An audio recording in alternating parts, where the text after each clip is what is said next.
Cristiano Ronaldo leaves World Cup in a burst of speed before being tackled, bursting into tears. Portugal icon and all-time great sharp shot on target was safe, but during his rest of the time on the pitch he looked like the footballer he has become one past his prime. It perhaps lasted 3 seconds. Cristiano Ronaldo conjured a vision from the past. He gestured where the pass should be. He burst past the defenders into the box, emerged into the desert air, his perfectly gelled hair in place, and his right foot, where the footballing world lay for years, crashing down on the ball. For those 3 blurry seconds, the world saw the man who would run at the defenders, blur past them, leap above them, and who seemed to play the game at a different speed than everyone else. Reality intervened in the form of the irrepressible Moroccan goalkeeper. Ronaldo's famous wrinkles, that have sold 1 million products, creased his face as he winced. In the end, as feared by many, and probably longed by many too, Cristiano Ronaldo sobbed his way through the tunnel. A camera in front, another to his right, broadcasting a sad private moment to GIF makers worldwide. At one turn, there was a TV placed as well, and we had 2 Ronaldos sobbing, the real and the virtual. For a while now, the real and the apparition have looked indistinguishable on the field. There was one other touch on Saturday night, where he again asked for the ball at his feet, turned his back to the goal, and tapped it perfectly for a Felix curler. Again, the goalie stubbed it out. What did the footballing world see apart from those 2 moments? Ronaldo trying to coax his body into one of his famous leaps, but these days, he feels the gravity drag as the rest of the mortals. Ronaldo tugging defenders' shirts or being pushed around as they wait for a corner. Ronaldo gesticulating frantically for someone to send the ball his way. Ronaldo standing with eyes firmly shut, head thrown back in despair. And Ronaldo's brisk, erect walk back into the tunnel. In all the years, that hasn't changed. Only, now, it seems he can't wait to get into the privacy of the change room. It's been said that he is self-aware but not self-conscious. The tantrums at Manchester United, the sulks, the feeling of being victimized by the world, and so it came to the unthinkable.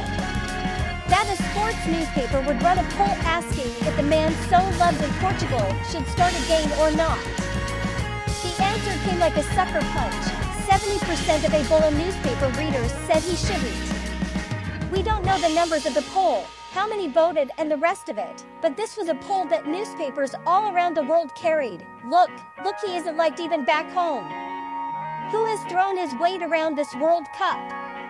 Arguing with referees, haranguing opponents, disrespecting them even after match has ended, abusing an opponent, calling him a fool on live television.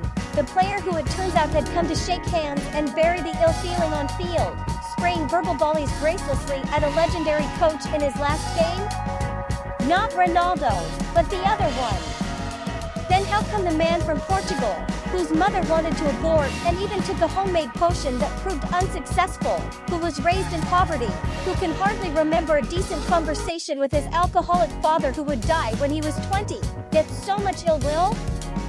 Someone on the beIN Sports channel would say on air, if you have been nice to people on your way up, you will find people being nice to you on your way down. Maybe there is something to it. Maybe not. We will never know.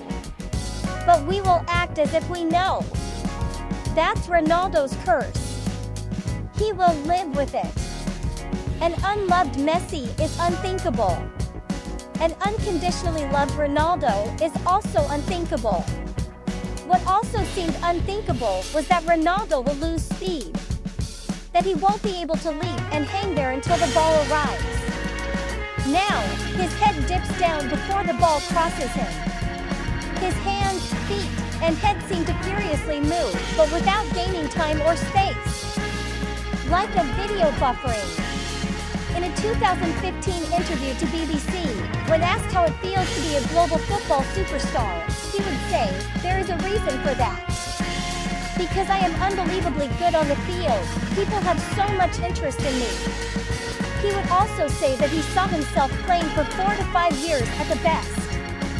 Perhaps, he should have listened to his own estimation. But how many sporting legends realize when the time is up? They rouse themselves to such starry heights only because they don't let self-doubts fester.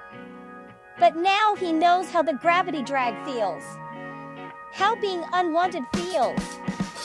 What will Ronaldo do?